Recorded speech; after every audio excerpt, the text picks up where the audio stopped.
Hello and welcome to the Simpsons Index. We have a wonderful episode today featuring Diana.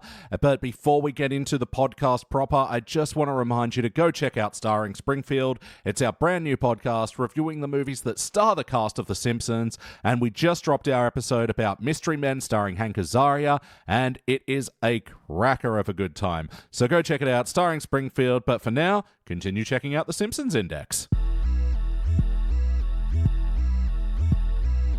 The Simpsons Index, an online spreadsheet that is also a podcast. This is the podcast. Coming to you from SideQuest Studios, this is the Simpsons Index, episode 292. Hello out there, I'm your host, Elliot Jay O'Neill, joined here as always, except when he's not, by BT Calloway. I am such a noob. And joining us all the way from beautiful Brisbane is Diana Green. It's good to be back for some episodes. That's what you can call these things. They are certainly some episodes. And what episodes of what, you may ask? The Simpsons, of course, on the Simpsons Index. I thought this was the Futurama podcast. No, that's Shut Up and Take My Podcast. Mm-hmm. Actually, they haven't done the new seasons yet. Yeah, we can beat them. No one wants to. Nah, they were mediocre. But you know what else is mediocre? The Simpsons! Mediocre segue.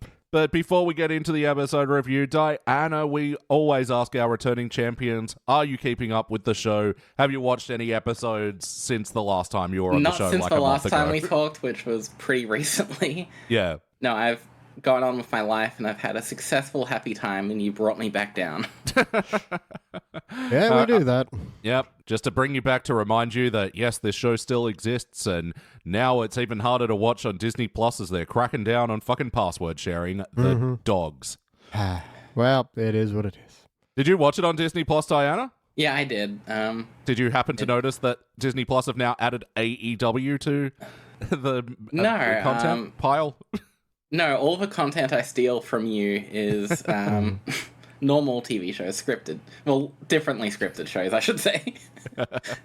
No, it's hard to qualify what wrestling is in that sense. But I did see when I was on your Disney Plus, there was a lot of sports they were trying to get me to watch. I had to scroll past.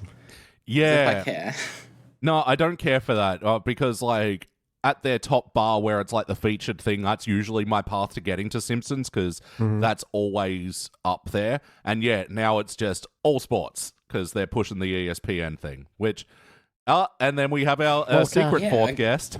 Yeah, my cat that I just got 3 days ago, and she doesn't like being alone. And she's locked out of the podcast room. She might be the youngest podcast guest we've ever had. That's true. 2 months old. Yeah. Well... She only watched one of the episodes, so she's not really fit to be in here. Oh, okay, well... Look, fresh opinions are always nice. Also, she looks like she got, vanilla and caramel on her. It's cute. She does. She looks like a Neapolitan swirl of a cat, but... She tries to eat everything, so maybe that's how she got that look. All right, well, yeah, let's review these fucking episodes already. Anyway... You sound excited. Yay, I'm excited. These episodes were great. Anyway. Remember when The Simpsons used to be really good consistently every episode? Oh, back when we were reviewing this show back in 1996, we were like, oh, let the good times roll. Crack it on. The show's got maybe 4 more years of greatness left. But no, we're reviewing an episode from the 30s. It is from season 30, in fact. Episode 2, Heartbreak Hotel. First released in October of 2018, it was directed by Stephen Dean Moore, written by Renee Ridgely and Matt Selman. In this episode, Marge and Homer go on a reality show that's like Survivor, but it's called The Amazing Place, and they are the first couple eliminated. They don't even get to go into the actual game itself. They stumbled at the gates. But when Marge thought it was her that caused the problem, it was actually Homer. And then they get into this big extended Who's Afraid of Virginia Woolf parody, and... That's what it was! Yep. Yeah. Thank you! I spent, I was watching with my partner, and we kept saying, we have no idea what this is, we're not cultured enough. Oh, to be fair, I would have had no idea if it wasn't for wikipedia.org. Please donate today. Yeah. Now, I only know because there was I took one of the quotes. It's like, yes, dear, whatever dear wants, and just Googled that. And while most of the hits were the Simpsons and other parodies, I think there's a bit from Family Guy as well. it finally came up with, Who's Afraid of Virginia Woolf? I'm like, all right, I don't know what that is. I mean, I know what that is, but... I've heard the name before today. Yeah, that's about it. Well, it is a movie that stars George Segal Jr., who you might remember as... George Segal Jr.? Yeah, he was a massive, massive Hollywood star, but he also starred as the dad in Just Shoot Me. Oh my god. I've seen Just Shoot Me. I'm one of the few people that will admit to it, but... I used to watch that. Oh, I used to watch it. When's the Just Shoot Me podcast coming out? Yeah, when they just make heavy references into an entire episode in the style of Just Shoot Me. Surely the Simpsons are going to pull that one out at some point. Surely they can get David Spade. What's he up to? Yeah. Benchwarmers 3, probably. Yeah. Oh, God. So it's actually an interesting story with that because according to wikipedia.org, again, donate today, actor George Segal was only asked to guest star and record his part within a week of the episode going to air. This was because it was only when a friend told Selman that George Segal had said Who's Afraid of Virginia Woolf was his favorite movie he was ever in, they thought about getting him. So the staff tracked him down as fast as they could. Selman said that he was delighted to reprise the voice. When directing Segal, reprising the voice of the role of Nick, Selman simply told him, just do it how Mike Nichols said to. Yeah, so that was kind of interesting that this cameo was only pulled together at the 0 hour. And I didn't know it was a cameo. And it'll be really nice in like 20 years when they put season 30 on DVD and they can have Matt Groening's list of celebrities for the season. And everyone will be like, oh, who's that? What's a DVD? Matt Groening will say it's the Just Shoot Me man. Yeah. That's not David Spade, the other one. But hey, y'all, what do we think? Conceptually, I like a lot. It's just not the execution. I was having a fair enough time, but then I think Act 3 just clunks so fucking hard that it kind of, ruins the experience for me. Yeah, because I think the big problem is finding out it was Homer's fault, not Marge's, doesn't feel like it changes enough. Like, she doesn't seem to be kicking herself enough. Initially, obviously, she's like, I can't believe I flopped, I'm such a noob. But then she doesn't seem to be dwelling in that too much. She's just more sad she doesn't get to go home.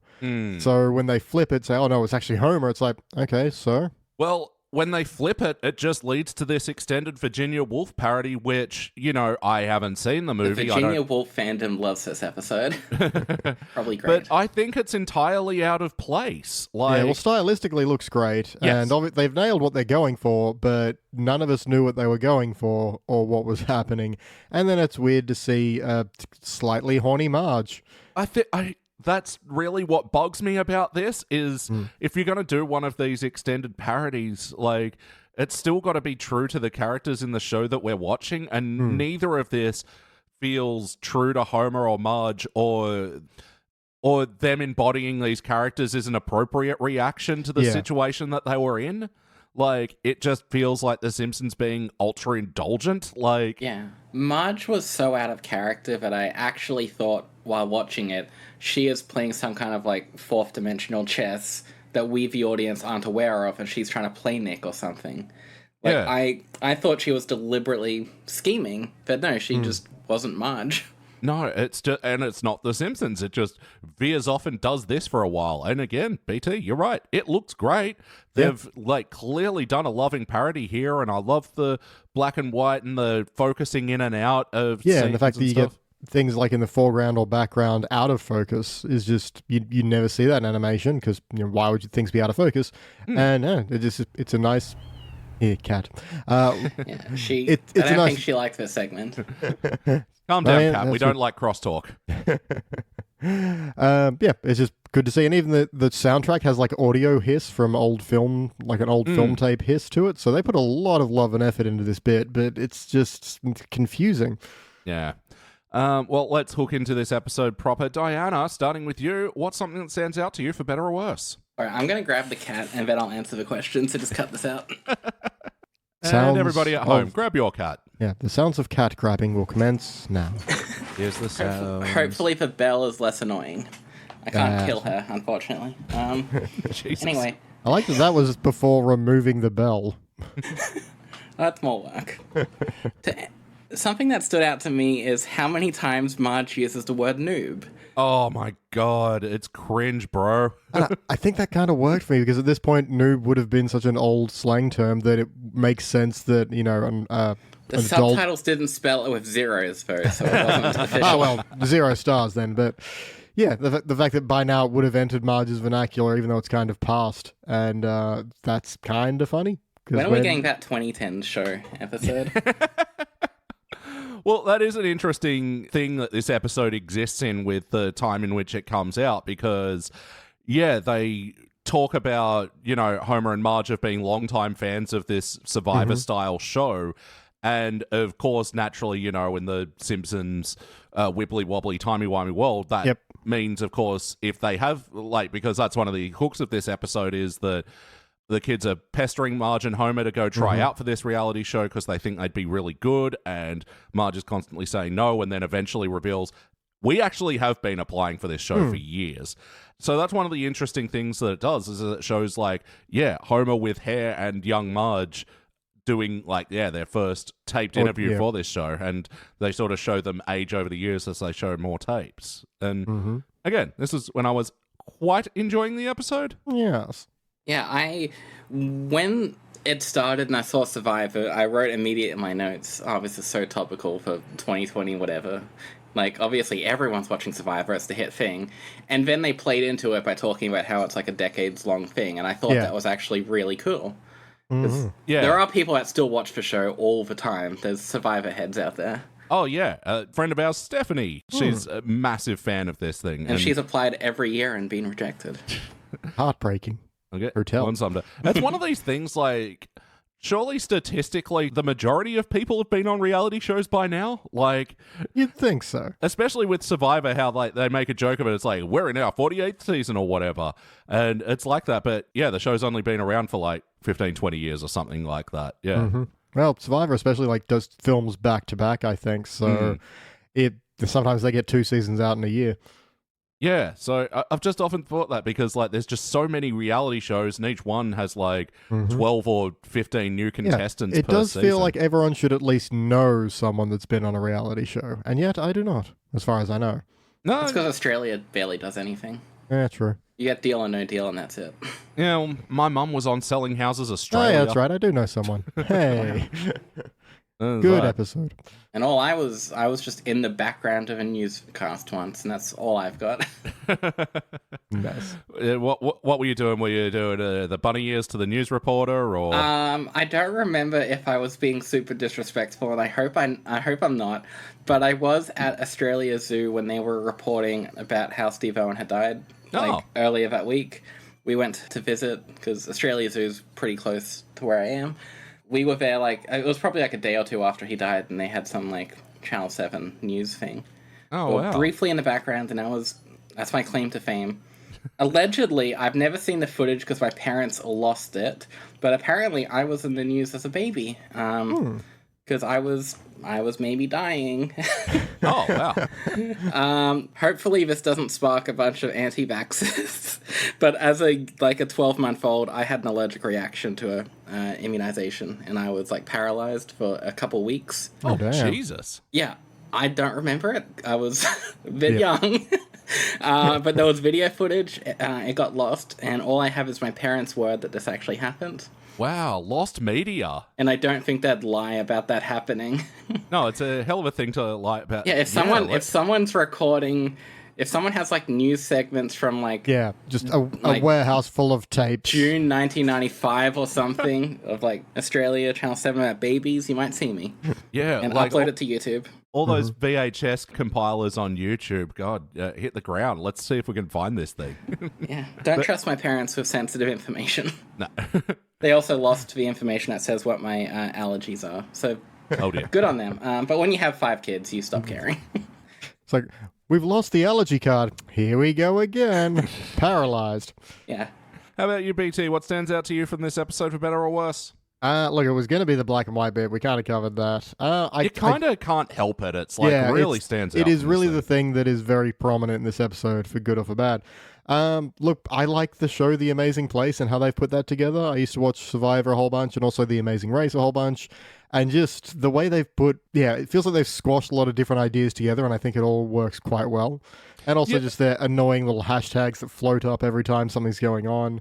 I did get 100%. Like, this reminds me so much of that era of television, and it's like, I don't know if you guys remember when season 4 of Community was airing, and that was the first season without Dan Harmon, what they call the gas leak season. Yep. And that episode ended with #Changnesia, and I'm like, ugh, this era of television just bugs me so much how it's just, we don't know if social media engagement is profitable or whatever, but we're going to milk it. We're going to throw everything at the wall. Yeah, and so I just think that, something that, sure, this is kind of a late reference, but they're really seeming to be leaning into that, where it's got all its oversaturated, media, and they've done everything at this point.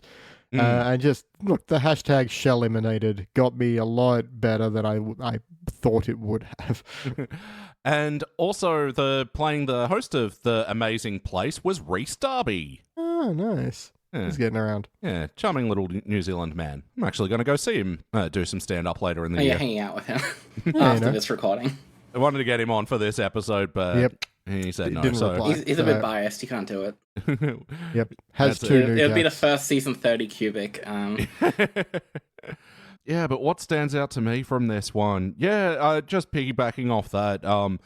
Like I said, I enjoyed the first 2 acts of this thing, and I do like the hook that Marge and Homer have been applying for years, and then Lisa's able to step in and go, oh, I'll edit all these together to make a compelling story for the show to get Mum and Dad on.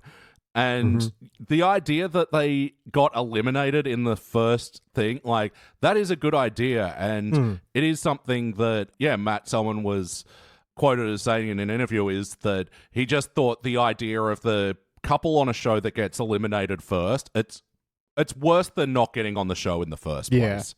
Like, to be the first ones out, and then, like, they lean into that and make a couple of jokes out of it. Like, Marge is like, we don't even get to hug the winners. We're just, like, wandering around in the background of the finale. The runner-up is going to be looking for someone to hug. Yeah. Look, there's a great broken heart moment of, I'm crying and no one's even filming me. Yeah, because I lost the suitcase swapperoo or whatever. Suitcase stowaway. That's the one. Yeah, no, it's conceptually really cool, and... like, I initially thought this was going to be the kind of episode where Marge is, like, the brains of this and can win everything, and I was shocked that they went the direction they did, even though the title probably made it a little obvious, but... yeah. But, no, conceptually, if we ignore the fact that this is meant to be a funny show filled with jokes, and that there's an Act 3, there's a lot here to like... No, and, like, because that is, like, the twist of the episode is, they're out first, and then, so the majority of the episode we're actually spending with Marge and Homer, who are in kind of a lockdown in this airport hotel, because, they're not allowed to go home, otherwise it'll... give away who got eliminated first and when, So then it's about Marge not liking a hotel, but Homer really being indulgent in it. And you know what? In a rare moment for a even plus season 10 episode of The Simpsons, I liked the song parody here. Yeah. It even went for 3 rounds, and I don't think I got bored. Like, just a Homer singing a parody of Heartbreak Hotel by Elvis, just about the joys of the airport hotel. I am so, like, not knowledgeable about music, but I didn't realize it was a parody until he actually said the bit with hotel. And then, like, I was like, oh my god, this is a parody of that. And my partner just said, are you fucking kidding me? I can't tell if you're serious. Well, grew up in America, they have to sing Elvis every single morning. They do. It's a Pledge of Allegiance and that. Pledge allegiance to the flag. Pledge of allegiance to the Elvis to these of blue the United suede States of shoes, Graceland. Yeah, I know nothing about music. If it didn't appear in an episode of Scrubs, I've never heard of it. Yeah, I quite like the song as well, and I think what helped carry it is that it's for a purpose. It's not just re-establishing the plot or anything. He's trying to cheer Marge up, and it seems to be working, so that kind of gives a little bit of heart. And some of the lines were good. I do really like the ending of it. It's like, toilet's got a phone, I don't know why. I'm like, yep. And I thought it was going to be a bit like Jerk-Ass Homer, where he wants to really just indulge in all this, like, free stuff, but he did seem to care about Marge, and they had, like, a lot of bonding. It was going really well until the third act. Yeah, that's it. And it's kind of like in that moment where... okay, so they go into the, for some reason, the Amazing Places editing suite is in the hotel, and it's labeled with a big sign, like, that people can just wander into, and the editor's not trying to stop people from, seeing spoilers or whatever. Yeah, so they stumble on and, see that it was actually Homer that screwed up the suitcase swap out or whatever. What was it called again? Suitcase stowaway. We've taken Suitcase one stowaway. item from someone else and put it in your suitcase. You have to identify it now. Yeah, and where it was discovered again, not in a jerk-ass moment. Homer just saw chocolate and ate it, and It was a golden retriever, Homer. Yeah. exactly. Without dying on chocolate. No, and I mean, that's what's so compelling about the hotel stuff, because, yeah, Diana, you're right. This is Golden Retriever Homer. He's got an excuse to sit around and lounge around a hotel and eat food and go into the heavily chlorinated pool. Yeah, this is his jam. But yeah, so in terms of storytelling, I get why they did this and had Homer revealed to actually be the reason, because Marge has been beating herself up about getting them eliminated, and turns out it was Homer's fault. But it's sort of like, okay, functionally I see why you do this, but now after seeing the result, I'm like, did you have to do that? Yeah, there has to be somewhere else to take this, because I don't think any of us really enjoyed that plot reveal or anything that happened afterwards. No. Virginia Woolf fans. Yeah, they would have That's all. loved it. They start the episode like 15 minutes in. Yeah. Like, this is when it gets good. Well, I mean, that's the problem, and it's the Family Guy thing, is that you can take this Virginia Woolf thing out of the episode, and, like, I mean, it's just a sketch within the episode. It establishes Nick as being a person, and that's it. Yeah, to get George Siegel in, I mean, great shout, but also he has like 3 fucking lines. It's like, it didn't matter. And it's also almost surprising that they didn't try and get him from the start, that this was such an 11th hour decision because of that. Yeah.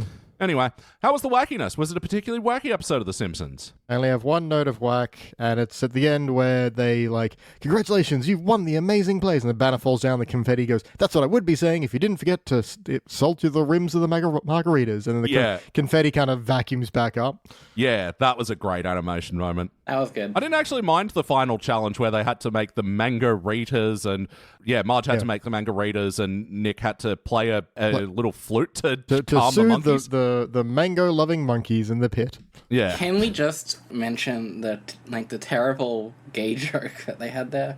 I might have missed that. Sorry. Oh, really? Okay, so Marge lost because she didn't, like, salt the rim of the margarita glass. And then it showed the real winners, which were a stereotypical gay couple. And then they won, and then one of them said, my rim is, like, really salted or something. I have a really salty rim, something like that. Like, I thought that line was odd. I didn't really clock it as being... We'll explain to some podcasters when they're older what that means, but once again, conceptually, I think it's a kind of funny joke, but also, this is literally the only thing the obvious gay couple says in the entire episode. Yeah. Have them say one extra line beforehand. Yeah. Well, yeah, because that's it. Because of the nature of the episode, we don't spend time with any of the other contestants, and this is about it. Yeah. Yeah, in terms of wackiness as well, I guess at the start when Bart and Lisa get told by Marge about the tapes, and then Lisa's like gets the idea to edit them, and then Bart's like, all right, well, you do that. I'm going to feed marshmallows to the dog and see what happens. I did like that line. I like that. I liked the line, but then the follow-up was just sad. Okay, it's sad, but I had the opposite where, like, okay, I liked the line, but the fact that they kept doing it over and over for a montage, where, like, every second cut was just feeding the marshmallows, I found it funny. Yeah. It was a less funny rake scene to me, where they just kept going longer and longer than they should have.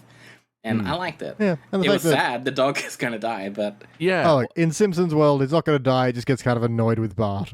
Yeah. it was funny, I think. I I think enjoyed it it. was just this thing where, like, I get the idea of in a montage doing something, kind of a Unrelated. boring thing to counteract the montage. But the thing is, she's editing, he's feeding a dog. Neither are particularly exciting to look at. But anyway. Yeah, did anyone have any other moments of whack? Not really. There are some kind of, I guess, character integrity kind of moments. Yeah. Like, we did mention Horny Marge before, and long-term listeners will be like, why you guys not like Horny Marge? You're usually all about that. It's because when, in this extended Virginia Woolf montage, they invite the latest, evictees from the show over for drinks, and first of all, Marge is clearly drunk, demanding another drink, being kind of a, harsh woman about it. And then they're like, oh, it's the 3-legged race. I'll show you how I do it, and ties her leg to Nixon's, and it's like, now we step in and then step out, step in, out, in, out, in, out, and then collapses on the bed. It's like, yeah, I didn't need that in my life. Thank you.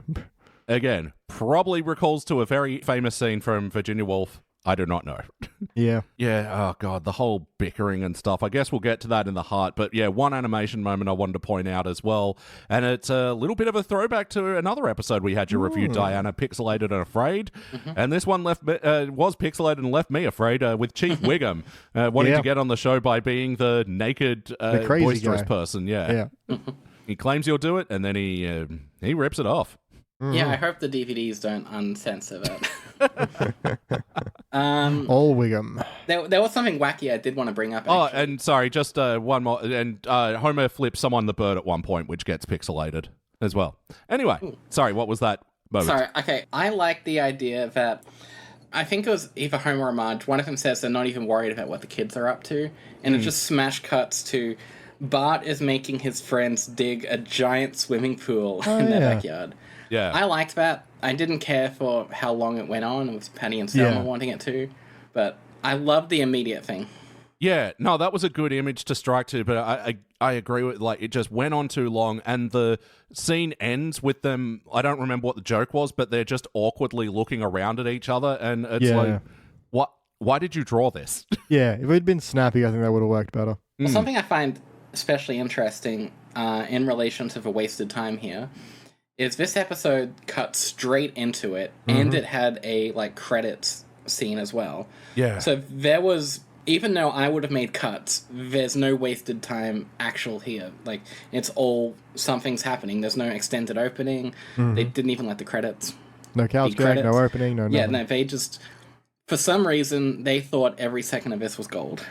But also, it felt like they were spinning their wheels at several points, and especially with that credit sequence where they were like, well, what should we watch now? And then they're like, let's watch Anger versus Angry, and it's like a sports shouting show, and it's one of these ones where it's like, man, 30 Rock did this joke so much better. What are you adding to the thing? And so long ago. 30 Rock did it. And then I'm watching this, and I didn't get anything out of this scene. It was just odd. But the people who wrote it must have had fun. That's all I'm going to say. They had a good time making it, and I'll just let them be, and I'll judge them silently. Yeah, the director's just saying to the writer, like, hey, do you like Who's Afraid of Virginia Woolf and sports? And they'll be like, hell yeah, let's go. We got That's the target demographic for Disney Plus. Well, yeah, because the writers as well, Renee Ridgely and Matt Selman, they're married, huh? It's one of the few times we've had a married couple writing team on The Simpsons, as well as And one of the few times a woman's written for the show. Yeah. One of the very few times, and we'll get into more of that in the next episode. But yeah, Renee Ridgely as well also had a small voice role as Honey, Nick's wife in the Virginia Woolf scene. Yeah. Yeah. Well, good for her. Cool. Nepotism, yay. But speaking of all that, how was the heart? During the first 2 acts, there was quite a bit. Yeah. No, I love Homer and Marge's relationship and how they're bonding over this show. Like, it's one of these sort of simple pleasures as a couple when you have, your show and the routine that brings. Like, them acknowledging how they're dynamic and how well they play with it, like, because Marge has such a brain for this and, like, Homer still enjoys the activity. Like, they're just talking about, like, their compatible skills and everything like that. It's cute. And I love the idea that Marge, just being the person who never leaves the home, would have watched a game show like this so much. Yeah, she has an early, sad but fun line of like, well, your father has Moe's and football, and I have being by myself in this show. I'm kind of surprised it took this long for them to do an episode like this.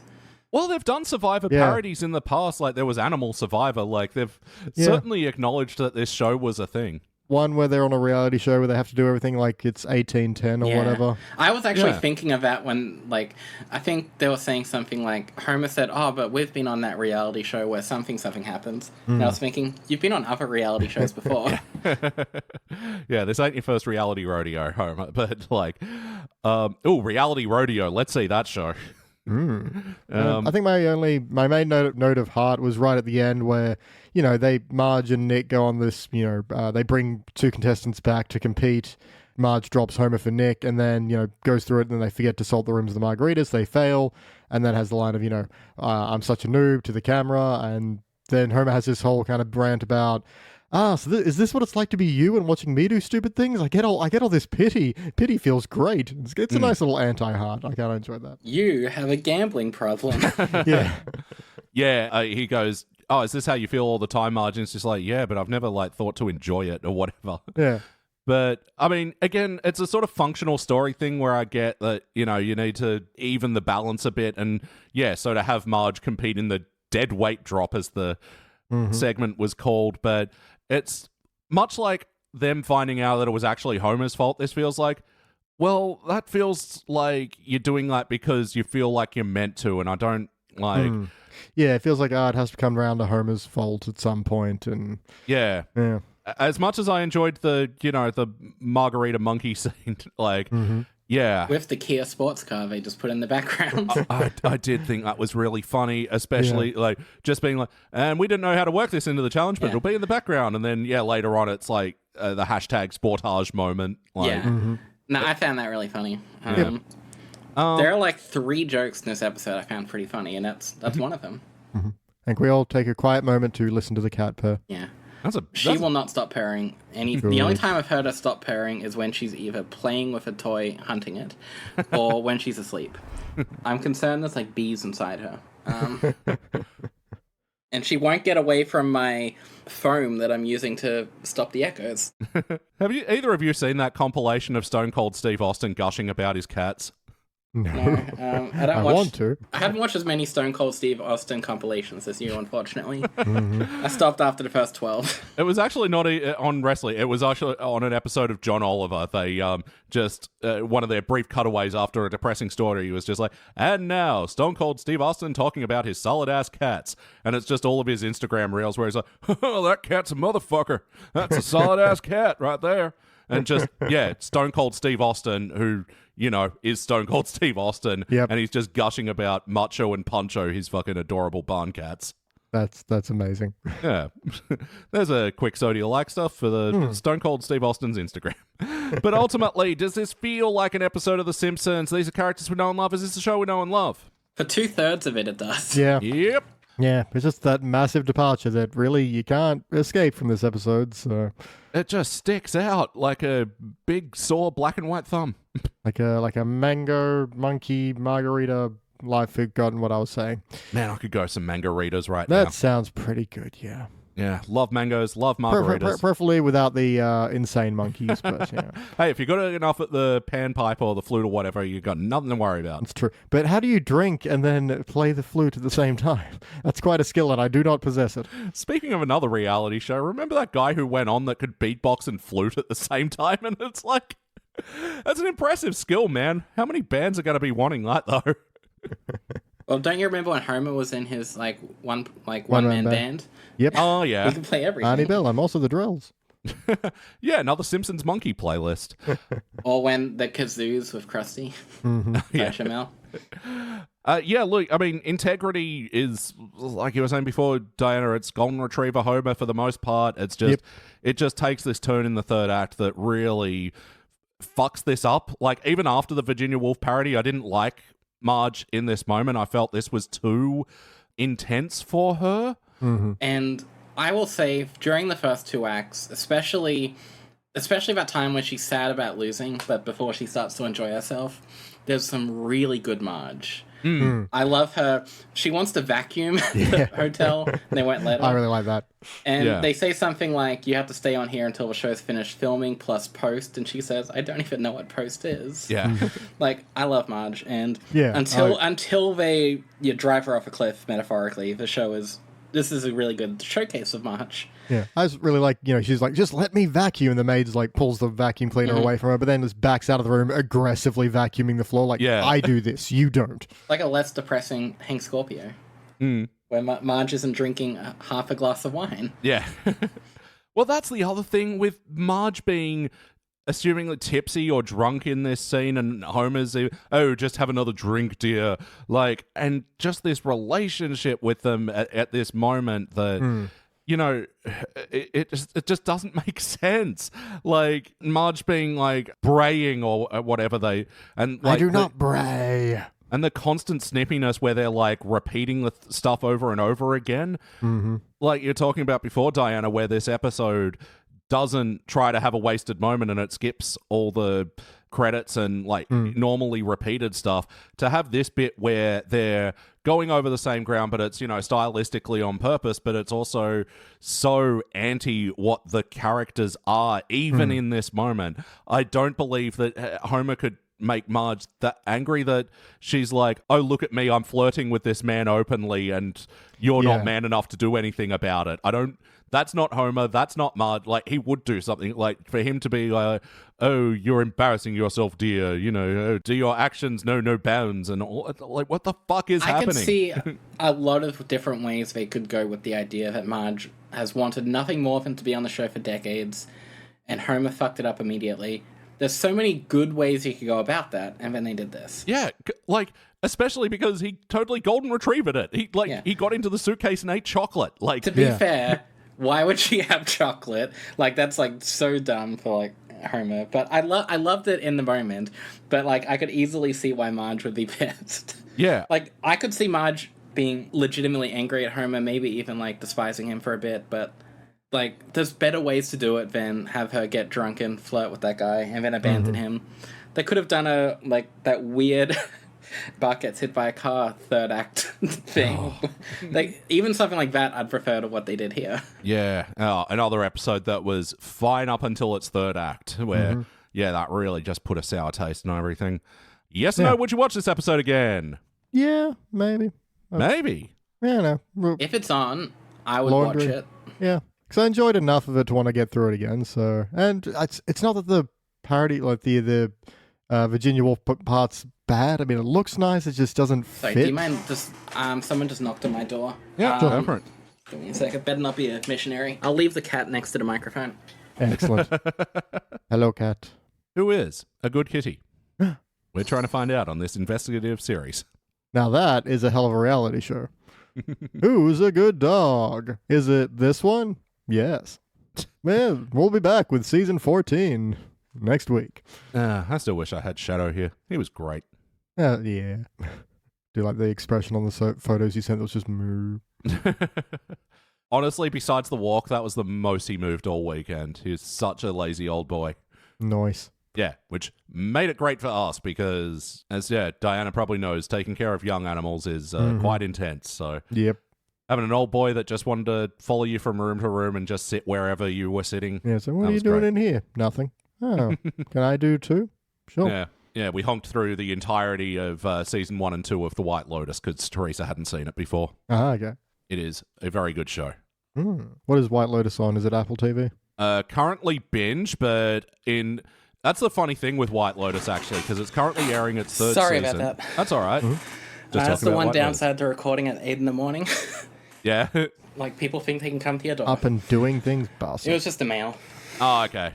No Mormons, no Jehovah's? No. We get a fair share of them, but the thing we get more often is stuff I bought on eBay coming here.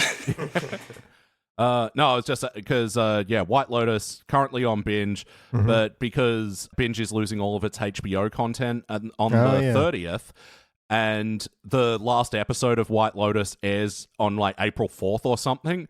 So anyone who has been watching that show on binge has to fucking go to Max to that sucks. See the final. Surely they can secure a season up until... No, that's weird. No. I love the future where we have 3 companies. Yep. Yeah. Well, I mean, it's cool though because I thought I was going to have to get a Max subscription for AEW stuff, but yeah, it's moving over to Disney and it's airing live today. Yeah, fucking unreal. Anyway. Unreal. Yeah, I don't know. Like, I'd maybe watch it again to see if it's better than I'm thinking, but yeah, it's just that third act just leaves such a sour taste in my mouth that like I came away from that like just there's so many WTFs on the end of my page. But you're starting to sound like Marge. Yeah. You noob. Well, I might have another drink, but before I do, BT, what would you like to change? Sure. I'm gonna. Don't say third act. Look, that's my line. Yeah. I would keep the first 2 acts intact. Yep. Yeah. No, it's everything we've already said. I don't think I'm going to bother repeating it. It's just it's a weird shift, and I didn't mind the final challenge on the show, so that part's fine. It's just everything between. Yeah, that whole everything Virginia Woolf parody and the little bits afterwards. You just change that a little bit, it'll be fine. How about you, Diana? What would you like to change? Once again, everything we've already said. I'd add more jokes. They can do jokes and Homer Marge stuff at the same time. Yeah. They kind of forget to lately. Like, I would really want to, like, just see more of Marge's emotional journey that she goes on here. Honestly, I liked the songs, but I feel like you could cut those out. Like, they could be in the pile of things to cut out to make a more compelling plot. And I wouldn't want too much with it, but, like, I feel like there's stuff, like, there could have been a solid B-plot here with the kids. Like, maybe like the General Sherman thing where they're fishing. Like, the kids had a party. Do something like that, but it's with Patty and Selma. I don't know. Repeat the same ideas instead of being original is what I'm saying, I guess. Yeah, Bart and Lisa's pool party, you know, and it's classic stuff there. Bart's, yeah, it is like the General Sherman episode, but, I mean... It's something. Yeah. It would have been more of a hook than what we got. And, yeah, I like the idea that Patty and Selma went with it, but what we actually got was... Yeah, so I'd change that to... yeah, God, we really have yelled about everything that's worth changing in this one. We do that. I guess just to offer an alternative for the Virginia Woolf scene, because when Nick and Honey did arrive, it did make me think, yeah, that kind of could have improved this episode if we gradually got more and more of these survivor couples coming into the hotel and, like, that causing the conflict or that. Yeah, like Marge is so crabby that no one wants to hang out with her and they're starting to get more and more isolated or something. Yeah. Or, you know, her and Nick or whatever other couple character whose partner was the reason that they got let down, you know, they can bond over that, you know. There's stuff there. There's so many other directions we can go. All right, well, it's time for our final notes. How does the Survivor thing go against It's like, yeah, no, final notes. It's early and I'm tired. Diana, any final notes? Yeah, I kind of liked... So, when the kids were nagging Marge to go on the game show, it was one of those, like, let's go to Mount Splashmore moments where it just keeps cutting to them nagging. And I liked that they escalated it to be, like, silly situations. Like, they had to do it quietly at the church. They had to do it loudly at the racetrack. Yeah. And then their voices were strained at the end. Yep. So, I thought that was a good improvement. Or, it's a good improvement, I guess. Like, good escalation on that kind of core idea we've seen before. And honestly, I didn't see it coming that Marge and Homer had tried. Yeah, I assumed it would be like a Marge didn't want to embarrass herself kind of thing. I liked... Marge said, I said can it to my own children. Yeah. And she got really sad. I also like... it's a really stupid joke, and one that no one else would probably find funny. But I like that they're watching the ad for the in-hotel store, and it's like Sundries, and Homer's like, oh, Sundries is awesome. I got the shirt there. And it's just a polo shirt with a small Sundries logo on the left-hand side. I love that. I enjoyed that. Marge was in a really good mood after reading that Free USA Today.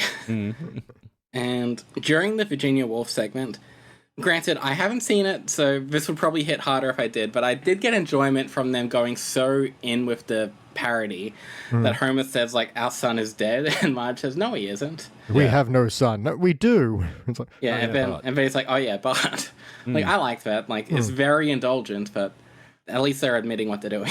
Yeah, that's basically all I have, except I wrote the word noob a few more times. They say it so much in this episode. Take a sip of your margarita every time they say noob. You'll end up sloshed by the end of this. nice. BT, final notes. Look, I like this one. It does start with them watching TV. That's always fun to watch. Watch The Simpsons watching TV. Marge has a line of, you don't fail 100% of the shots you don't take. Yeah, you know, and I know you have a tattoo of that that's... I do. Maybe spelled wrong, I'm not sure. That's usually how it goes. No, it's the version of it that appears on The Office, where it's that quote credited to Wayne Gretzky, credited to Michael Scott. Yeah.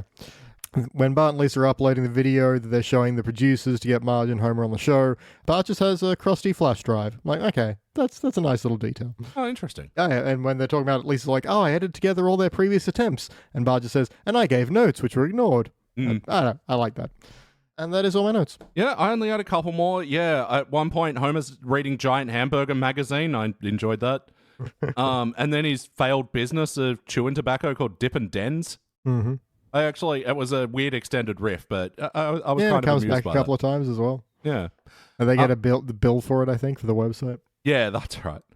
And then, yeah, that's right. The joke that clunks the Patty and Selma Bart pool scene was, I got a wax and I had to get an epidural. And that's what causes everyone to look around and go, ooh. Yeah, and then I kind of like Nelson just being like, ha, ha, because, doesn't understand it, but it doesn't save it. No. I'll just quickly add, because my partner doesn't watch as much Simpsons in general, but especially modern stuff. As soon as the episode started, she said, like poor Marge, because Julie Kavner's voice. And then when Patty and Selma showed up, she said, oh, they haven't changed at all. It's weird just getting a fresh perspective on all that, because this is so, trodden ground for me. Oh, yeah. Honestly, with Marge, it used to stand out so much, but I'm actually used to it now. It's so weird. But then when you go watch good episodes, it's like, why does she sound like that? Or we get new guests on, they're like, oh my gosh, like, oh yeah, no, that's just like that now. All right, it's time to rank this thing. On the Simpsons Index, we'll rank using a 6-point scale, which starts down the bottom at failure. Maybe if the episode was just meh, you give it a participant. But for the positive rankings, you got okay bronze, good silver, excellent gold. But for the best, the very best, you give cubic zirconia. I'm going to go first. Let me show you how it's done. Cubic. I am right on that participant bronze borderline because, like I said, I'm having not such a good time. I am having a decent time for the first couple of acts. I'm like, okay, where you going, episode? But I still can't erase how that third act made me feel, and it clunked so fucking hard. And it's like, we always say stick the landing, but I think this is a case where it actually actively ruined the start of the episode for me. The jockey elves of season 30. But even then, I still gave that one a silver. Look, I'm going to write down P for participant, maybe turn it into a B, but I don't know. BT, what do you reckon? Look, I'm going to go with the bronze. Not that I disagree with anything you just said, just I think it does pull itself up a little bit because I like the final challenge on the show, and then I like the Simpsons just watching the show at the end and Homer's little, this is what pity feels like. I feel like that pulls it up just enough, and I enjoyed a lot of the first two acts for it to work. So the fact that I liked a season 30 song is astounding. So, that is a good point. What about you, Diana? What do you reckon? I am shocked you guys are so split. This was the most obvious participant I felt like in the entire time. It was so incredibly okay. Nothing, even the really bad bit, that didn't drive me into failure. Nothing really drove me up from participant. It was just... And that car agrees. Loudly. The revvings of agreement. Yeah. As Elliot knows, I live on a giant major road. And every second person will yell at you, as Elliot was witness to. They'll just yell as they go by, participant. But no, this is such a participant. I don't think I'd ever watch it again, but there are some moments that will stick in my head. And then 5 years from now, I'll be like, oh, this was a pretty good episode, I'll watch it, and then I'll be disappointed.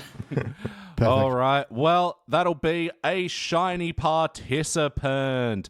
There are a couple of those in season 30 for us. It's one of our worst seasons. I think it's the second worst for us all around, where the highest ranked episode is a dull bronze. This is right before they started putting a little more care into the show. Yeah. Yeah, that's it, because 31 is where we see the shift happen. That's where, Disney buys the show and there's a little bit more effort put in. We start seeing golds and silver. Hell, we even get one cubic ranking in season 31 with Highway to Well. But season 30 is still got the leftover stank of the 20s on it.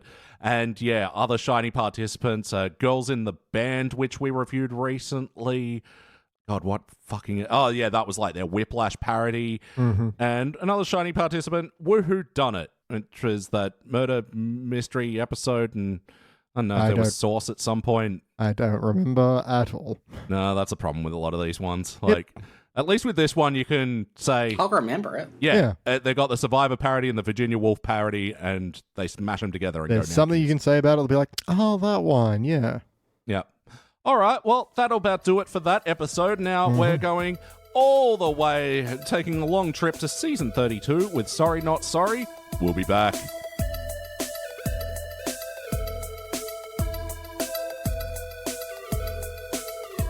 And we are back, and we just watched Sorry Not Sorry. This was from season 32, episode 9, first released in December of 2020.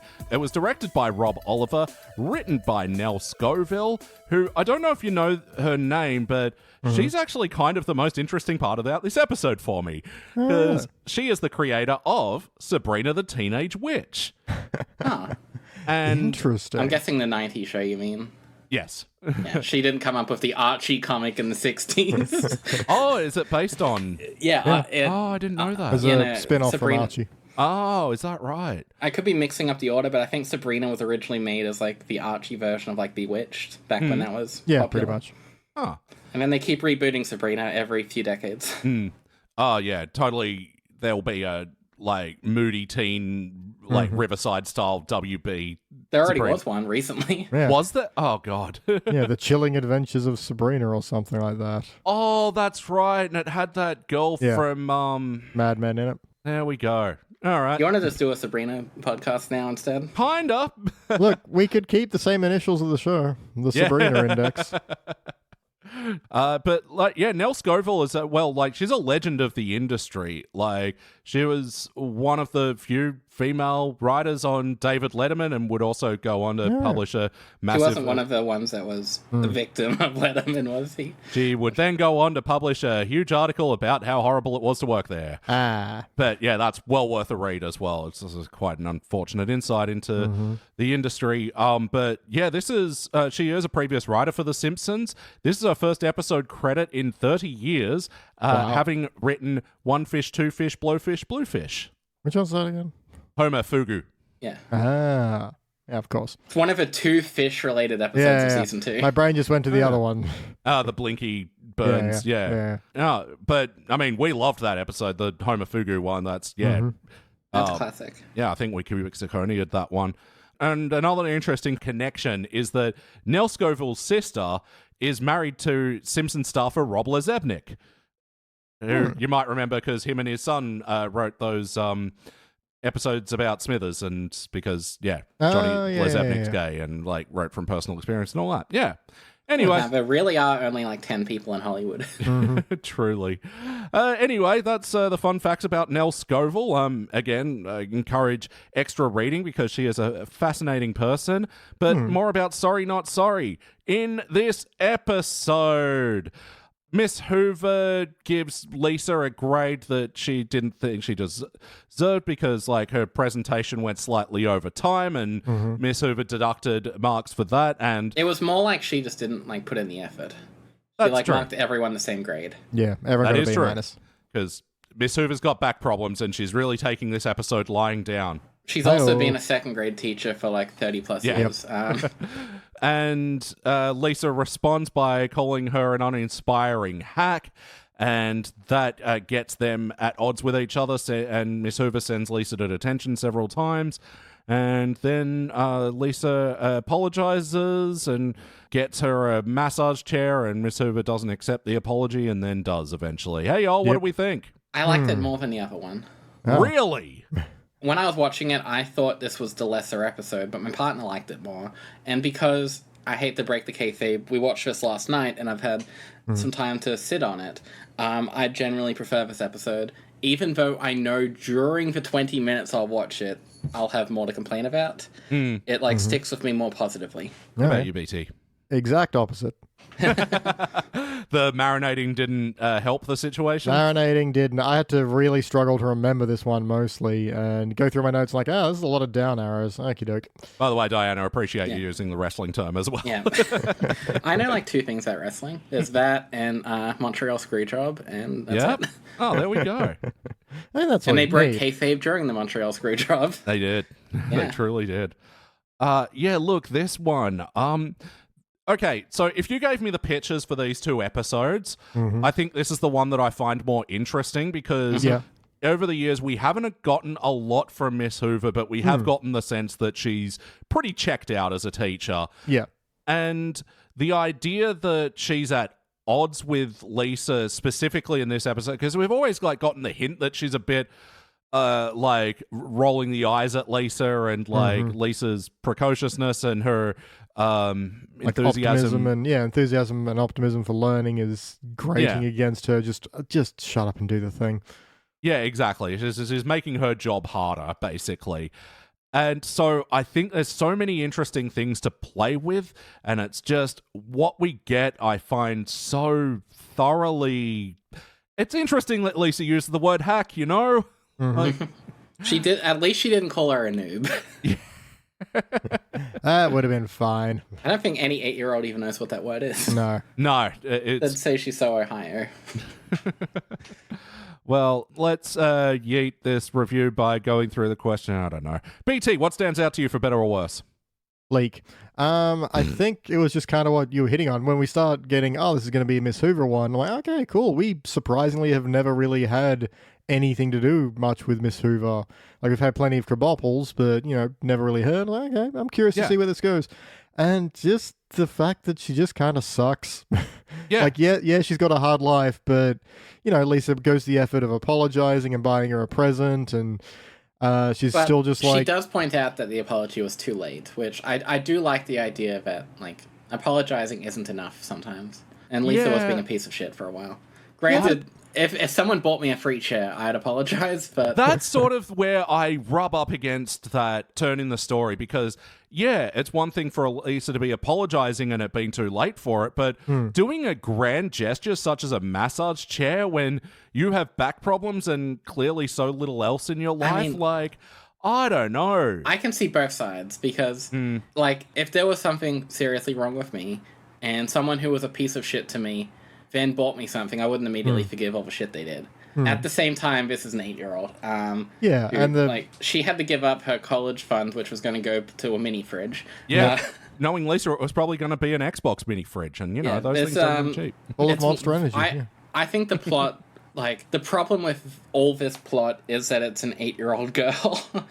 If this was 2 adults, I could completely see Miss Hoover being bitter. Yeah, man, I can get if you spend every day with 8-year-olds, you forget they're 8-year-olds and start treating them like people. But I think kind of my complaint on this one is also there's legitimate complaint against Lisa's presentation, because in what is possibly the most cringy moment, Lisa's like, I know you're all tired of these presentations, but now I'm going to rap. And it's like, oh, God. But then she just plays a track that has a Will Smith sounding vocal on it, and it doesn't tell you anything. It's just like, ooh, the subject of my report today, woo! And she dances around awkwardly, and it's just like she didn't really do a presentation. But also, when you're in 2nd grade, let's face it, nothing you do matters. It's fine, but it's just... All those rap parodies I did. For Hoover to have the complaint of, you didn't present anything, you just played a song that said the title of your, project, and that's about it. I was expecting that, but she just went, no, you're overtime. Yeah, so there was something to be like...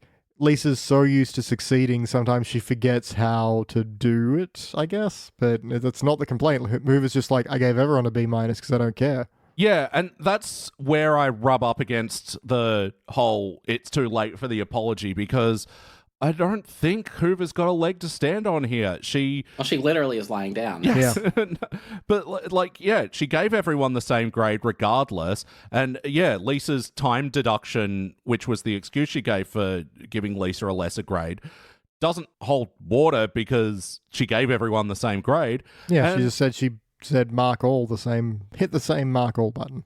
And the episode wants you buy that Miss Hoover being called a hack justifies all of her actions. Miss Hoover is horrible in this. She literally says, again, to an 8-year-old, maybe I'll go to 3rd grade to further torment you. It's fucked up. He sounds like a Goosebumps villain. That's not where you want to be in life. But how about you, Diana? What stands out to you for better or worse? Okay, so when I was watching this episode, the thing I was complaining the most about was this episode has lots of momentarily funny jokes that all extra beat. Every single thing goes on way too long and it ruins it. But if you cut this episode down to a TikTok, it would be really funny. Yeah. It's just every single joke basically has an extra beat. There's the Shauna selling weed to the teachers joke I liked, and then it went on too long to bullshed. Oh, yeah, with Mr. Largo being like, I'll meet you in the bullshed. Yeah. It's And then like, he goes what? to the ball shed, and then he stands in the ball shed, and you're like, there's no extra joke. I liked Lenny and Carl, where it's like Mo's like, oh, not this again, and then we see Lenny and Carl argue. I liked that, and then it went on too long. Yeah. And I wrote a bunch of others that I'm not even going to go through. It's just every joke went on too long. Yeah. But they're all good bases. I feel like there was one writer who was like, had lots of good ideas, and then it's like, okay, but we have a 6-minute episode here. It is why I wanted to start out praising Nell Scoville because, like, again, we don't fully know what percentage of the final episode goes, is because of the credited writer. We had the Hell's Angles. Great idea, and then it stayed on them for like 10 whole seconds. Yeah. Oh, that's right. Yeah, all the gangs in the detention. And that also doesn't make sense. All those nerdy kids would never get detention. I don't know. Nerds can do anything. Yeah. They can Especially if you ruin... stab someone with a compass. Yeah, database has a dark side, I guess. Yeah. Oh, and then Willie wanted the thing to whack the hornet's nest. Good idea. Went on too long. Like, all my notes are just, this is funny. Oh, wait, no, it's not. It much like The Simpsons, it just sticks around too long. But yeah, what stands out to me?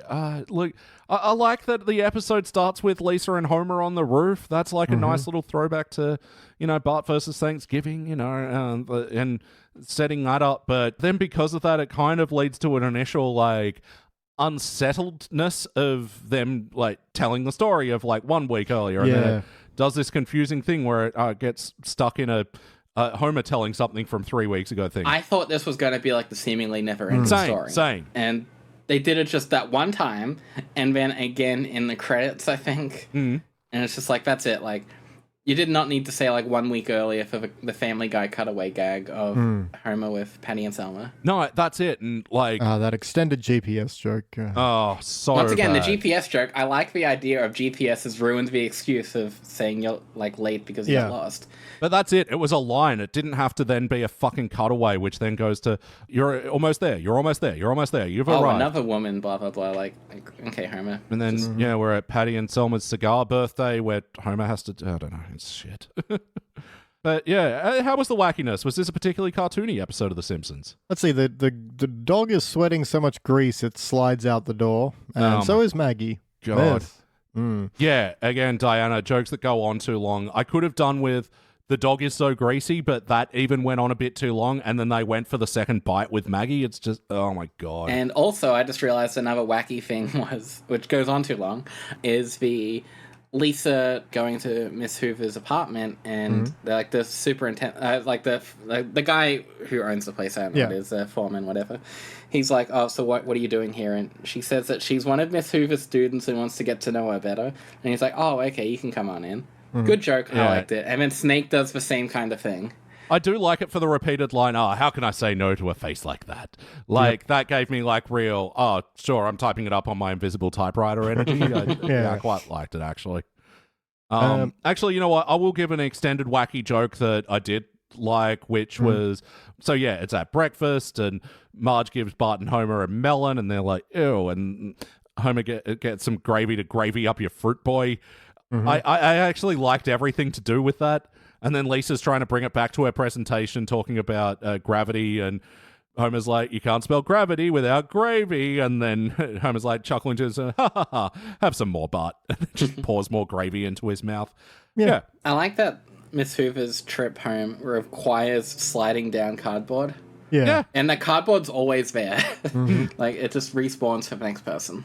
That's even one that I don't mind that, because Lisa's talking to Shauna, is like, oh, Miss Hoover takes the bus home, and then Shauna runs Lisa through Miss Hoover's whole routine of how she gets home and says the cardboard slide thing. And even just seeing it then played out again, I'm like, yeah, it was still good. It was good to see it. Yeah. And then that Lisa did it anyway, because, hey, look, fun. That's how you get down there. That's it's the mode of transport you need. Does make me wonder how Miss Hoover gets to school in the first place. Yeah, you can't slide up cardboard uphill, so... Slide up, stupid. Yeah.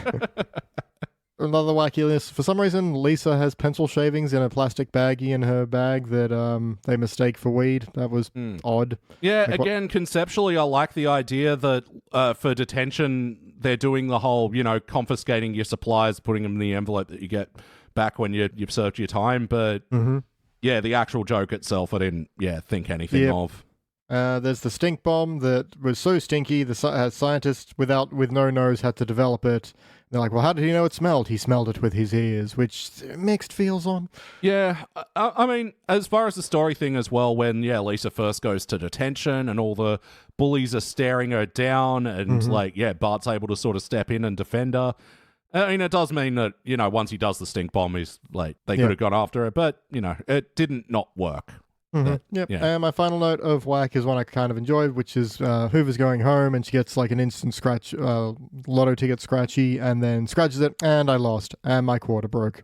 Yeah. And her quarter just bends. I'm like, okay, that's pretty good.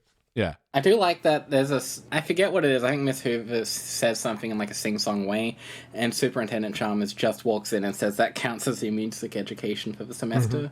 I like that. So odd. Just, Yeah, just straight up. It's a very underfunded school, but he's always there somehow. I think this episode also does this unfortunate, HD era habit of filling out the scene with stuff in the background because they're doing story in the foreground and they think it's boring, so they're trying to distract you. Yeah. So once where Ralph is playing checkers with a gerbil just randomly in the classroom while Lisa and Miss Hoover are arguing. Yep. And then later on where Marge is like, oh, Lisa, watch this ad that I found for the sorry class at the Learning Annex. I don't know. Oh, yeah. But in the background of that. all this, Lisa watching an ad on a phone, Maggie peels a banana and then sucks the skin. And it's just like, first of all, why include the boring scene? Second of all, why include this nothing of a visual joke?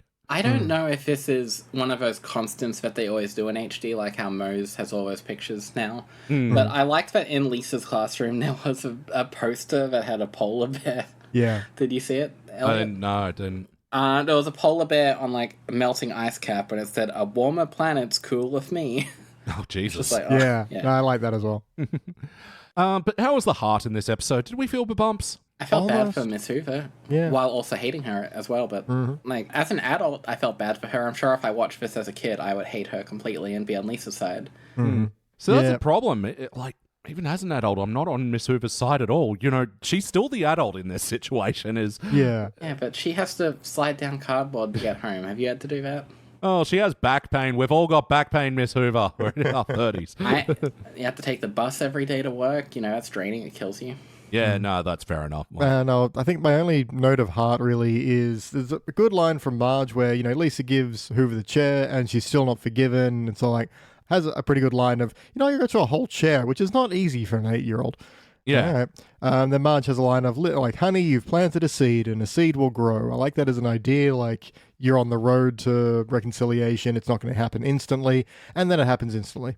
So then Hoover finds the massage function and gives Lisa a B+. What and it's like, time of day was that? And was Miss Hoover just sleeping at the school now instead of going home? Yeah, or maybe it was meant to be the next day. I don't know. I think I just would have preferred, going to title card 2 weeks later or something, and Lisa does something else kind of overly indulgent in class, like going over her speech time, and Hoover's like, Lisa, you're over time. It's fine. Or just something that suggests that they're starting to understand each other a bit more.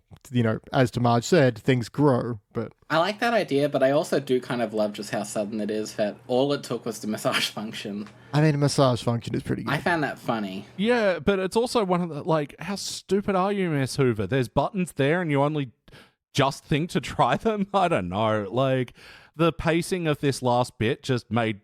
Again, that we don't really have a clear idea of the timeline of when Lisa goes and comes back and all that sort of...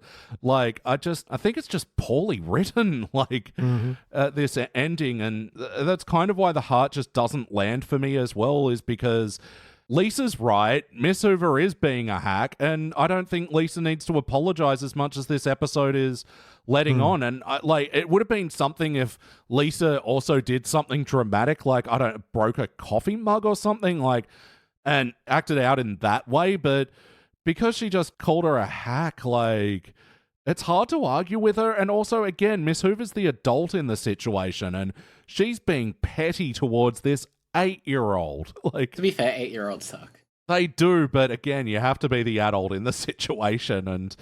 I would say that, but I would love a free chair right now, so... We'll see how that works. Torment an 8-year-old and get a free chair. That's the moral of the Go episode. bully some 8-year-olds. Get some Yeah. chairs. But ultimately, does it feel like an episode of The Simpsons? Yeah, except for when Jennifer Aniston showed up for a moment. That was weird.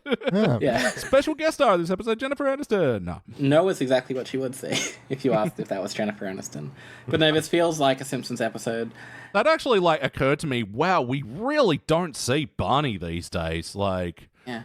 I think Ralph had some really good moments in this episode as well. Yeah. I think Yeah. it had some quick call-outs that worked. I just want to mention Miss Hoover is in a lot of pain, and she says something like, "It feels like I'm passing a kidney stone while I'm giving birth." And then Ralph just says, "I say excuse me when I'm giving burps." Yeah. I loved that.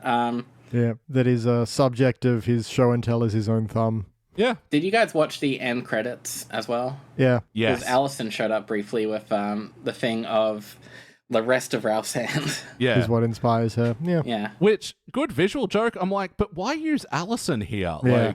Again, it's... She was one of Ralph's best friends. Remember, he bent his Wookiee and Isn't that well-established canon? Well, I mean, that's another thing where, integrity's sort of ruined for me here because, again, it's a byproduct of we don't ever get much of the second grade class, so we don't know a lot of Lisa's classmates besides Janie, who we do get in this episode. and we did get both of Nelson's old sidekicks. They're Well, in the background. that's the other thing, because, I thought Weasel 1 and Weasel 2 were in Bart's grade. Maybe they did really badly and had to be put down a few grades. You could do worse than just put repeating, down. apparently. Yeah, but then, in that end credit sequence, again, it doesn't matter, but that Wendell's in this class doing a presentation, and so's Uda, and I'm like, they're definitely not in Lisa's class. Yeah. Uda's an exchange student for the second grade class. he's Exchange from one room going to from the another. fourth grade to the second grade as an exchange program. But then, we also have the random kid who gets the pumpkin stuck on his head, and Oh, yeah. That was that weird. whole extended bit that goes on way too long. Yeah. Forgot Yeah. about that. Speaking of extended bits that go on way too long, remember when Lisa's trying to sell something, and then it's there's the Scottish guy that comes in to sell school supplies. Yeah, I love that joke, and then Willie goes on way too long by pretending not to recognize her and pretending he can't speak English. Yeah. And then Add that I to the hate list the of- English. And, yeah. Yeah. So lame. Lots of good 5 to 10 second jokes here that go on for 30 seconds. Yeah. Yeah. But, character-wise, I still buy these as Lisa and Hoover. I just don't think the episode is well written. Because we know so little about Miss Hoover, this is probably really in character for her. Yeah. True. She does seem pretty jaded, like Krabappel. Yeah. That's just then everything built around it, I think, just should have been different. They're going She for had a kitty, and that made me like her. We're very pro-cat on this podcast. Indeed. But yes or no, would you watch Sorry Not Sorry again? Nah. I would. And that's a fun thing with the title of this and Heartbreak Hotel is the Wikipedia pages both have to qualify, brackets The Simpsons afterwards because they're not distinctly separate to anyway. Yeah. And they should have called it something like Lisa the detention student. Yeah. Or Heartbreak Dough Hell or something. Yeah. Annoyed grunt. Yeah, Annoyed Grunt Hell. But speaking of annoyed grunts, what would we like to change? What made us annoyed grunt that we want to change things? Segue. BT. Look, I think just a different moral heart moment to this. I kind of want it to be, Lisa apologizes, gets the chair, Miss Hoover still doesn't forgive her, and just to have the whole thing be, through life you're gonna run into people who are hacks, who suck, and that you cannot win over, and they're gonna have power of you, and you're gonna have to just play the game and get through it. I'd like that ending so much more than what we got because it felt like they wrapped it up because that's what they have to do to reset it to 0. But yeah, the idea that just let's end the episode with Miss Hoover sucks and there's no pleasing her. It's bleak, but I like that is so much more interesting than what we got. Or even That is if a you're good shout. sure, you're sure you're right. Well, you still have to apologize because she has the power in this situation. Yeah. You're gonna have to appease that, and that's just life. So, a little depressing, but it's a lot more genuine and works to what we know of Hoover's character. Honestly, and it plays into old style Simpsons cynical nature as well. It totally works. How about you, Diana? What would you like to change? Turn this into a 5-minute episode. Yep, down to a TikTok. Simpsons season 37, exclusive to TikTok. When Disney buys TikTok and makes it an Inevitably. American company, we'll get there. And then think of all those teenagers that can be in Kingdom Hearts 4. But I like this episode a lot more than both of you, but it's an episode that actively annoys me, but there's enough in the core that I actually like. So I'd maybe change the ending for a more cynical thing, or like maybe explain something like, I could see Lisa's like yelling at Miss Hoover being like a straw that broke her back, not literally, but something like, because Miss Hoover is clearly having a rough life right now, and I could see her taking it out on Lisa because, you know, she's had so much bad stuff, and it wasn't necessarily Lisa's fault, she was just there and provoked her. So I would want them to flesh out Miss Hoover more, or go in the opposite direction and do that cynical thing, just something so that everyone can understand how they're meant to feel. So I feel like everyone either hates Miss Hoover during this, or at best, kind of hates her. Yeah, look, I think this is just a giant... and cut out all the jokes about Yale.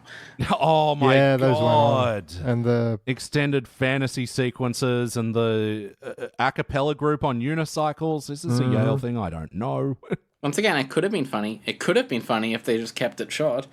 But no, we got a very extended song. Yeah. Two of came them, back in fact. later. And yeah, one of them was a parody of Baby on Board about Lisa going to Yale. And it's like, what a weird choice to parody your own song. Like, yeah, it's free. Also, maybe cut down the Peanuts bit with Homer as well. Yeah, I didn't like that at all. The weird bit at the end that goes from a Peanuts parody to a 1917 parody. And so I got both references and I do not care. That's what it was. See, again, Family Guy, you could have taken this and put it in any other episode and it would have made as much sense. Mm-hmm. Yeah, look, what I'd like to change, I think, the biggest missed opportunity here is filling out Miss Hoover a bit.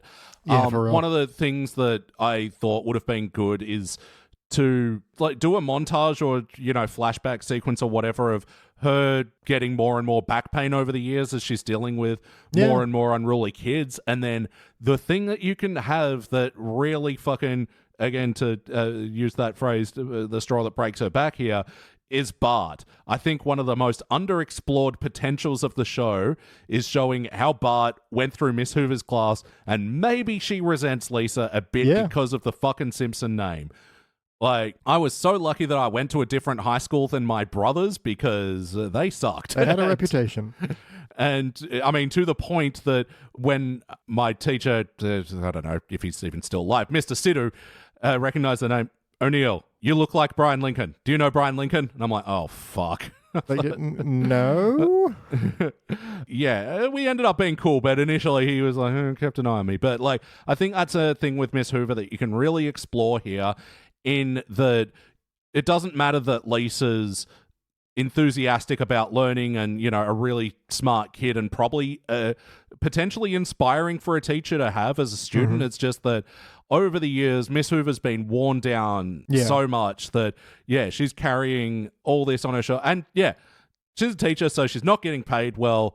And, she's, like, living a crappy... I think there's so much potential there. But the thing is, I don't fucking feel for Hoover in this one. Miss Hoover in general is one of those characters I really wish the Simpsons used more. Yeah. Because they use Miss Krabappel a lot, and we got some of the best episodes with that. Absolutely. But Miss Hoover's just kind of also there. Yeah, and that's why it was a big potential for this one. And when Marshall Wallace passed away, unfortunately, I almost wish they could have used that as a launching pad for Miss Hoover to get more episodes, but... Yeah. No, they've kind of just cut down on the focus of the school, except for Skinner and Chalmers, who are now the school mascots. Of Charmskin Productions, yes. No, you're 100% right, Diana. Like, this could have been the opportunity for Miss Hoover to step up, and, like, all the things are there. That's really what annoys me here, is that, like, you've done the work in the past to lead us to an episode where this can be really interesting, but we just don't get it. Just underutilized. Yep. All right, it's time for final notes. Now time, final note. Oh, let's do the a cappella version on unicycles. Oh, you don't do the Christmas version of the opening? Yeah, that was something I wanted to bring up as well, that there's that full Christmas opening and then this is not a Christmas episode. And then it's a Pac-Man couch gag? Yeah. I was expecting this to be a Christmas episode, but I think the episode after it is, maybe. Yeah, well, it's December release, so... Yeah. Again...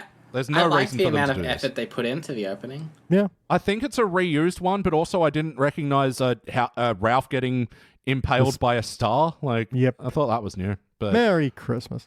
But no, I remember Bart like snowboarding and hitting Grandpa, and it says still warmer than the old folks' home or whatever. Yeah. Anyway, Diana, do you have any final notes? Yeah, I like in the beginning when it's Homer and Lisa on the roof.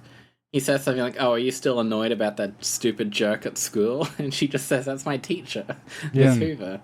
I like that. I like when Lisa is showing off to her family her little project, and I think it's something like she has like a globe mobile of the Earth, and it opens up and it shows the person whose name I forgot. Gladys West, which led to the parody of doing Wild Wild West. Right. Once again, I don't understand culture. I don't know any of the stuff. Again, much like Nell Scoville, listeners out there, do go look up Gladys West. She is actually a very inspiring person. But I like that Homer says something like, is that the woman who lives in the center of the earth or something? I did like, there's a segment where Lisa is like under her blanket, like grumpy and sad or whatever. And then Marge shows up. And then Homer shows up like, oh, are we camping or something? And it just keeps going. And then Bart's like, oh, I invited Milhouse over. And Milhouse just shows up under the blanket. Like, I really liked that conceptually, just the immediacy of Milhouse. That had real, because Jasper didn't want to come alone energy. Yeah. Also, when Lisa sees how miserable Miss Hoover's life is at her apartment, she says, like, oh, there's a great blues song in here. And it just shows, like, a mental image of Bleeding Gums as saying, don't bring us into this. Yeah. It was weird. Yeah. Also, did you see the shop name for the, and I'm going to have to say it the American way, the pawn shop? Did you see the name for it? No. I saw it when the truck rolled up. What was it? The truck, it had Pawn of the Dead. Yeah, Pawn of the Dead. Which was nice. You can't say Pawn of the Dead or else you'll be put on like a watch list. That'll get weird. But yeah, that's really all I have other than all my complaints. I promise I liked this episode, but it's an infuriating episode that I still enjoyed. I'm glad you did, but we'll get into rankings soon. But first, BT, final notes. All right. Yes. All right. There's a bit where I think Miss Hoover puts a gif of Lisa dancing up on the whiteboard, and it's like, what? I hate when Simpsons self-reference like this. Like, presumably that means that gif of Lisa is on their version of the internet, and that moment was captured on. Of that. Yeah, it's just the thing where like, but in the episode that's from, no one was filming, so why does this exist as a GIF? It's weird. I don't like it. I hate when they do that. A bit I did kind of like is when she's in detention. It's like, this is my old teacher, Mrs. What's her name? She used to call me Sunshine. And she's like, yeah, I call all the girls Sunshine and all the boys Joe Cool. Yeah, it's just kind of this teacher who's not on right now, and so doesn't have to have that veneer of like cheeriness. I'm like, okay, does that imply that's the first grade teacher? Yeah, something like that, or kindergarten. Yeah. It's not the same kindergarten teacher Bart had. You know that? Yeah. Nope. One of the teachers he had, I guess. But yeah, that's another thing where it's like, all the pieces are there. You can then use this character to help Lisa understand Hoover more at some point. Like, but, yeah, exactly. But like, what, you're so cheering. She's like, it's just there's something there. But they didn't do that. And my final note is when they're in the pawn shop trying to get the chair. There's like, would you like a Three Amigos poster? It holds up better than you think. It does indeed, which you can listen to on Starring Springfield. I don't know if that one's out yet. Not out on the free feed yet, but it's out on the Patreon. But it'll be out on the free feed soon. But go check out the Patreon. But yeah, why not? We'll talk more about that later. But while we're in the detention, I actually like the whole bit with the Sharpie tattoo. And, Shauna gives her the fresh meat tattoo. And there was another direction I thought this was going to go in of, like, them striking up an unlikely friendship that just doesn't. They do that in that other episode. True. I don't know if you guys have watched it, the one with the band. No, it did, but can barely remember it. I like that. That was my partner's introduction to Shauna, and I'm just like, wow, you missed out on so much deep Shauna lore. Let's catch you up. I'm Shauna. There, now you're caught up. No, this also involves Superintendent Chalmers and his relationship with her, which is her second personality trait. She's almost as interesting as a Wii Studios character, Akimus. I miss the bus stop gang. I like that Miss Hoover's cat is named Hemsworth. Nice little shout out to our Hemsworths. They're like our family dynasty, our Baldwins, if you will. Chris, Luke, and the other one. All right, it is time to rank this thing. Diana, why don't you kick it off this time? What would you like to rank? Sorry, not sorry. I know I'm alone, and I'm sorry, not sorry about that, but I'm going to give it a bronze. Hey. But I want it noted for everyone who hates this episode that if I could, this would be like a bronze minus or something. It's definitely squeaking through, but I enjoyed it. BT. I'm just a hardcore participant. It's fine with problems that I want to fix a lot. All right. Well, like to make things interesting, yeah, this is such a fail for me. Wow.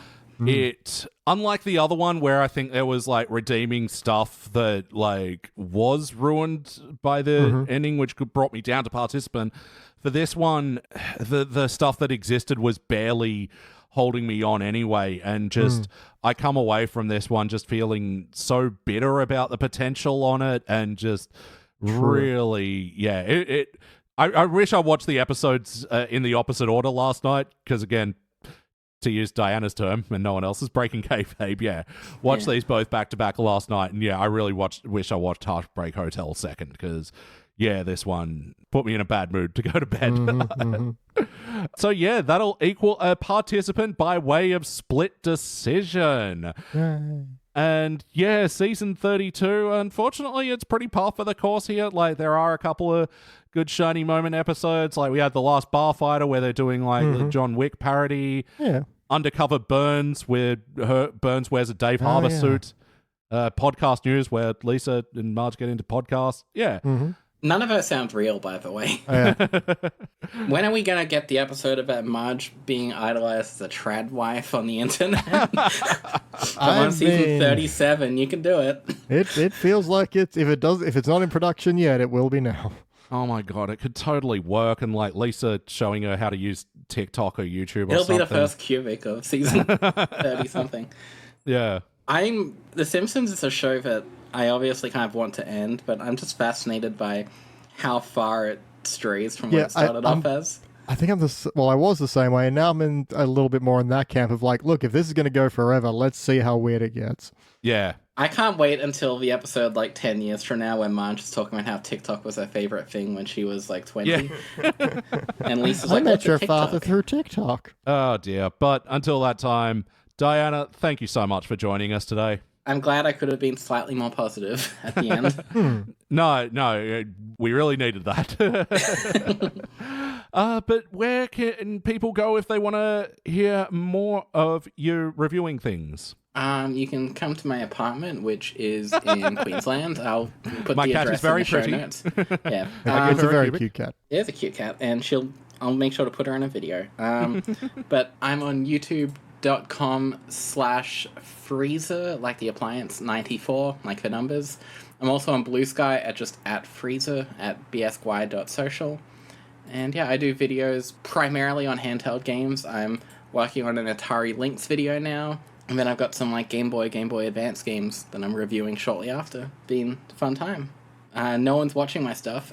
I've put too many years into it. It's a sunk cost at this point. Yeah, I wouldn't know I'm sure anything you guys about can that. relate. I was going to say, we know that feel.